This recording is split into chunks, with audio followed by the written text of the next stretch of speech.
მე და ქრისტი შევადარებთ ქართულ ნაყინებს. უცხოურ ნაყინებს. და გავიგებთ რომელი ჯობია ქართული ნაყინები თუ უცხოური ნაყინები. მონაწილეობას მიიღებენ თოლია, ბარამბო, გურჯაანის ნაყინი, ინდიგო, მაგნიუმი და კაროვკა.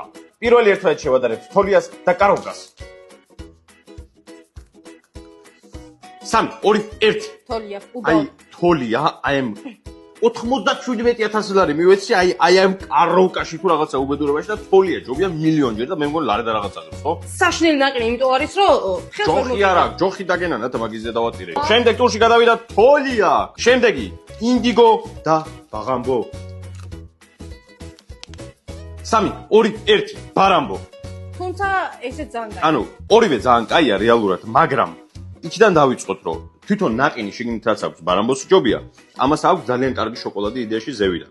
თუმცა ნაყინი შიგნით რაღაცნაირი არ ვიცი, შეიძლება შეჩოული არა ვარ ამ ნაყინს და ეგეც არის.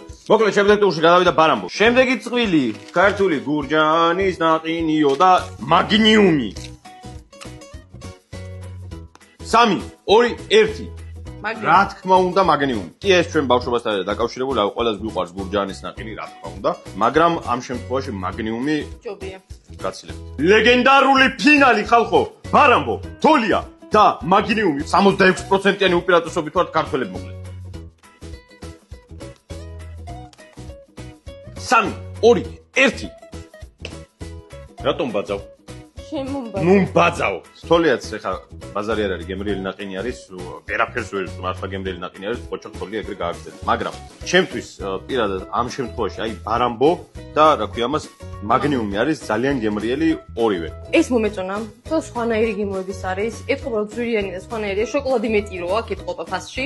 ვისაც იაფად გინათ ნაყინი და გემრიელად გინათ ბარამბო ჭამეთ, ვისაც ძვირად გინათ და გემრიელად გინათ ჭამეთ მაგნიუმი. ორივე შემთხვევაში ჩემი აზრით ნაწყენი არ დარჩება.